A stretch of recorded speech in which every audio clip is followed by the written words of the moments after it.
Hola, ¿qué tal mis amados hermanos? Aquí estamos de nuevo, fortalecidos con la gracia del Paráclito. La palabra Paráclito viene del griego Parácleto, que significa el que está al lado de, como uno que te sostiene, que te ayuda, que te asiste, que te sustenta, que es un procurador, un consolador e iluminador, es un defensor, es un abogado.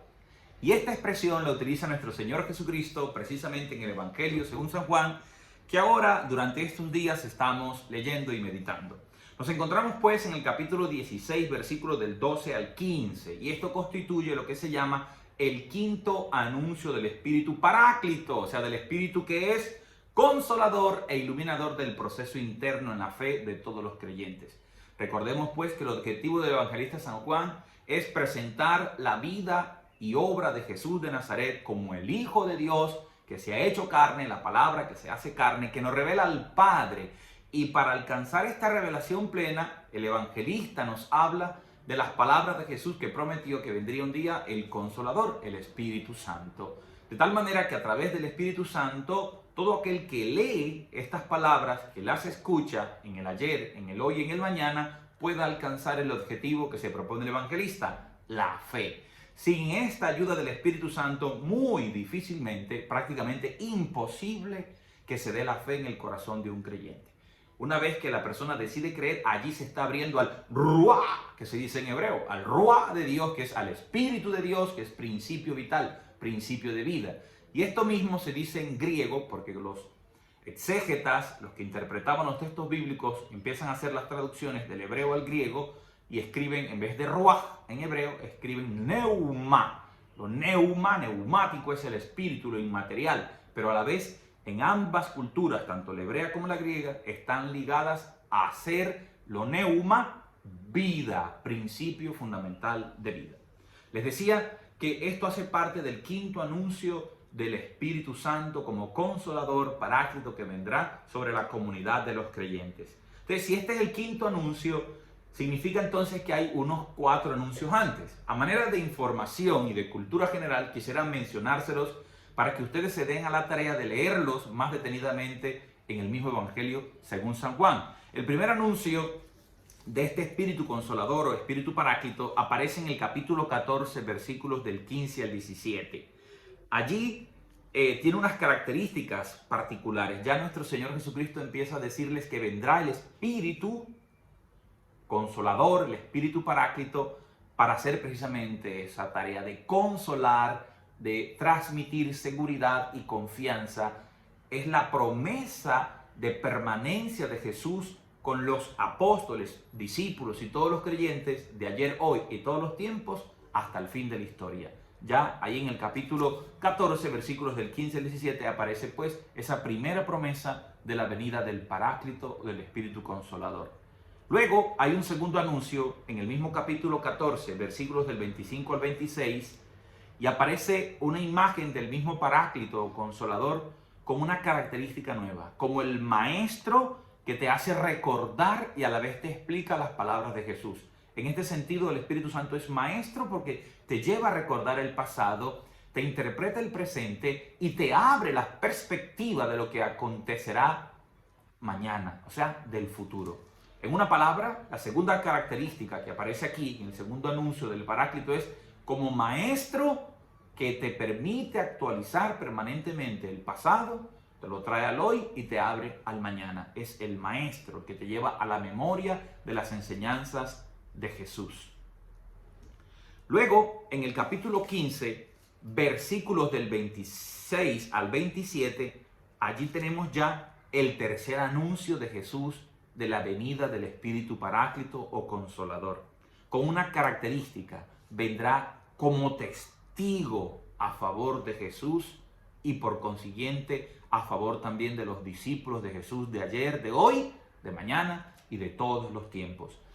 En el momento en que se escribe históricamente el Evangelio de San Juan, los discípulos eran perseguidos por las autoridades políticas y religiosas, judías y a la vez romanas o paganas. El Espíritu Santo será ese testigo que les dirá: es verdad la palabra de Jesús, manténganse fieles, No tengan miedo. Aunque los lleven al patíbulo de la cruz como su maestro, el Espíritu los va a defender. Aunque vayan a la cárcel y les quiten la vida, es verdad. Y por esa verdad vale entonces la pena darlo todo. Porque han encontrado en Él, que es la verdad, como lo había dicho ya Jesús en el capítulo 14, versículo 6, yo soy el camino, la verdad y la vida. Por esa verdad vale la pena darlo todo, porque en ella encontramos el sentido pleno de nuestra existencia.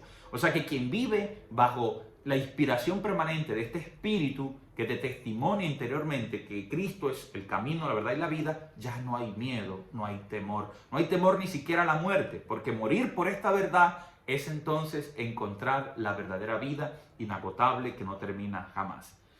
Así llegamos al cuarto anuncio que Jesús realiza de esta promesa, que aparece ya en el capítulo 14, versículos 4b, porque algunos versículos se subdividen. Este tiene el 4a y el 4b.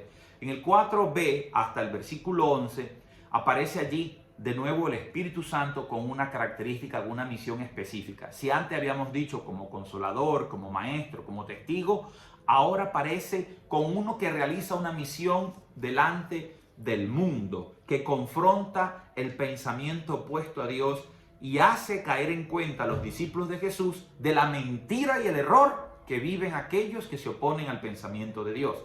Es decir, aquí aparece el Espíritu Santo como un juez que emite una sentencia y dice esto es verdad y esto es mentira.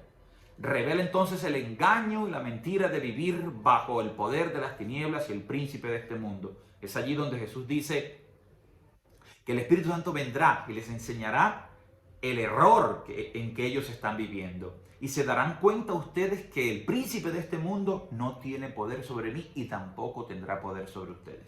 Cuando te sientas perseguido, perturbado por el poder de las tinieblas, por las obras de Satanás, por el orgullo, por la rabia, recuerda que ese es el espíritu de la mentira y no tiene poder sobre Jesús ni sobre los creyentes y discípulos de Jesús. De esta manera, en esos 4 anuncios previos, es que llegamos finalmente a lo que se lee en el Evangelio de hoy. ¿Qué es lo que leemos hoy? En el versículo 12 hasta el versículo 15.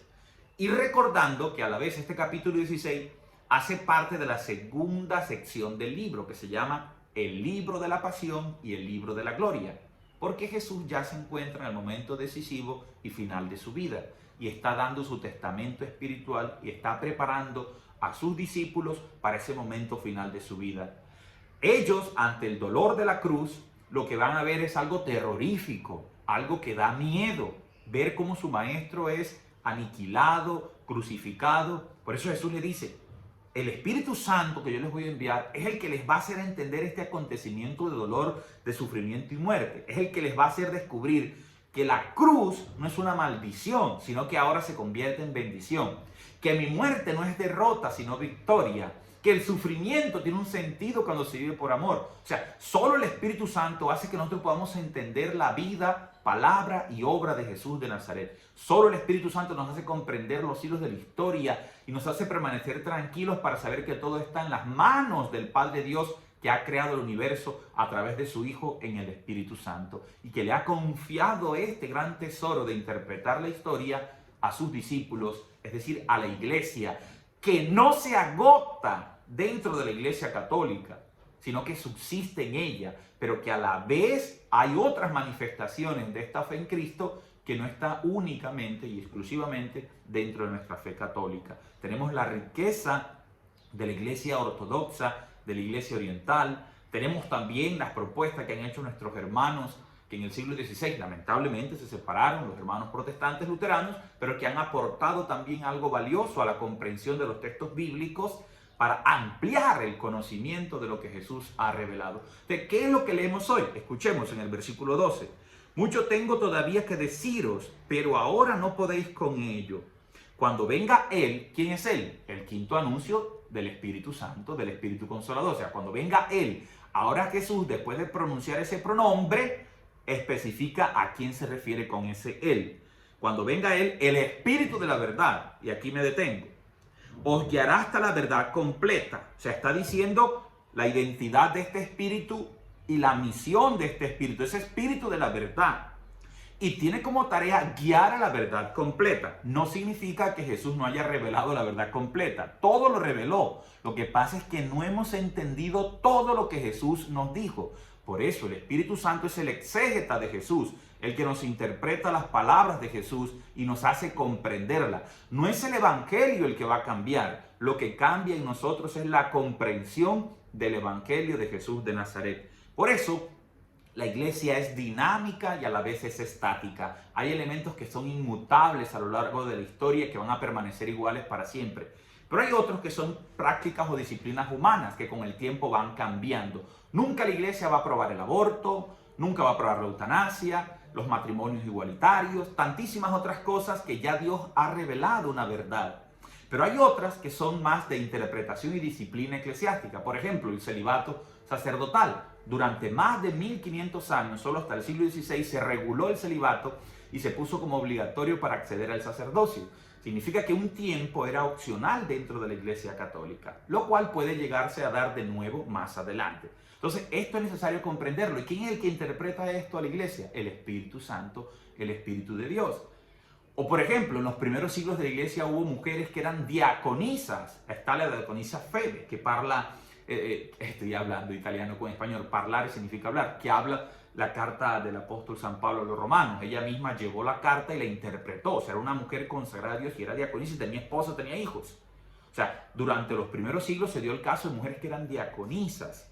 No se ha visto el caso de sacerdotisas. Nos sometemos a lo que hemos visto a lo largo de la historia. Pero para decir que el Espíritu Santo fluye, habla, interpreta. Por ejemplo, entre los años 1962 y 1965, el Papa Juan XXIII convocó el Concilio Vaticano II. Y cuando le preguntan, ¿qué quieres con este Concilio Vaticano II? Se puso de pie, abrió la ventana, la finestra se dice en italiano, corrió las cortinas y dijo que entre aire nuevo a la iglesia, salga toda la suciedad y dejemos que siga soplando el Espíritu Santo, el Espíritu de la verdad. Y gracias al Vaticano II se reinterpretaron muchas cosas dentro de la iglesia. Por ejemplo, se ha vuelto a celebrar la misa en las lenguas vernáculas de cada pueblo.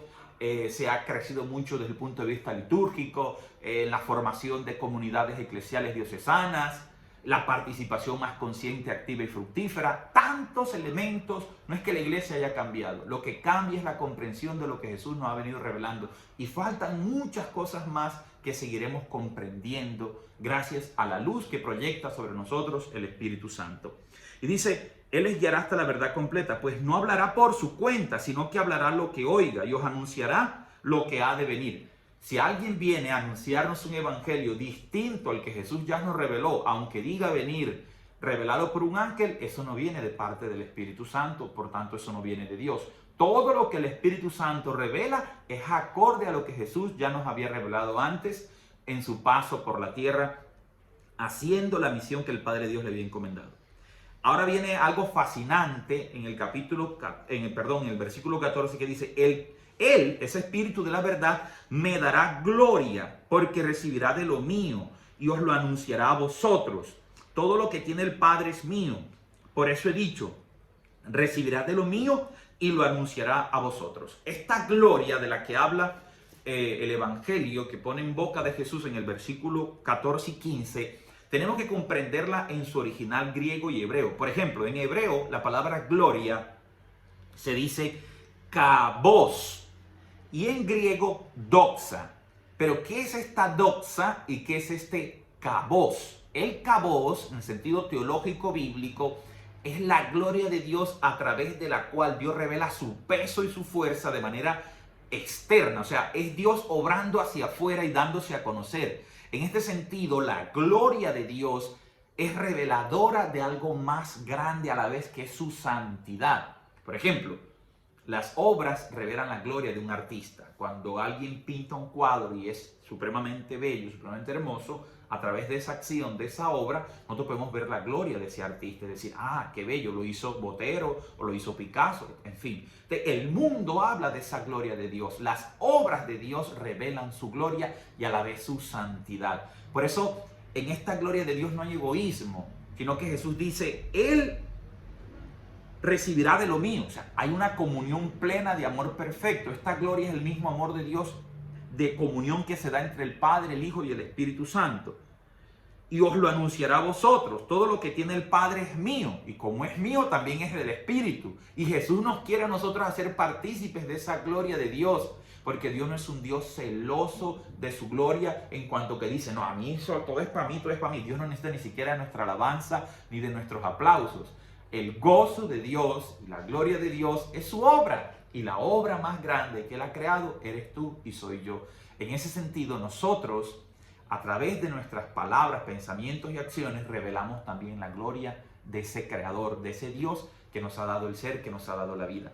Y allí se da a conocer también la santidad de Dios. Santidad en sentido bíblico no quiere decir que no tengamos errores ni pecados, porque ¿quién no peca? ¿Quién no comete errores con sus pensamientos, con sus palabras y sus acciones? Hemos creado una predicación demasiado moralista y exigente pensando que ser santo es no tener errores ni pecados. Esto es imposible. La santidad es otra cosa. La santidad es la inaccesibilidad de Dios. O sea, lo que a Dios lo hace Dios, lo inaccesible. La santidad es lo propio de Dios. En el hombre es entrar en una relación íntima, personal con Dios, que nos hace ser consciente que todos los días de nuestra vida estamos bajo su presencia, su mirada amorosa. Y Él entonces, a través de su santidad, nos da la fuerza para amar y para ser cada día mejores seres humanos. No es que nosotros, porque tengamos menos pecados, nos hacemos más santos, sino que la santidad de Dios es la que nos hace alejarnos de todo aquello que daña nuestra vida, que daña también a nuestros hermanos, es decir, de todo aquello que no es amor. En este sentido, santidad significa amor en sustantivo y amar en verbo.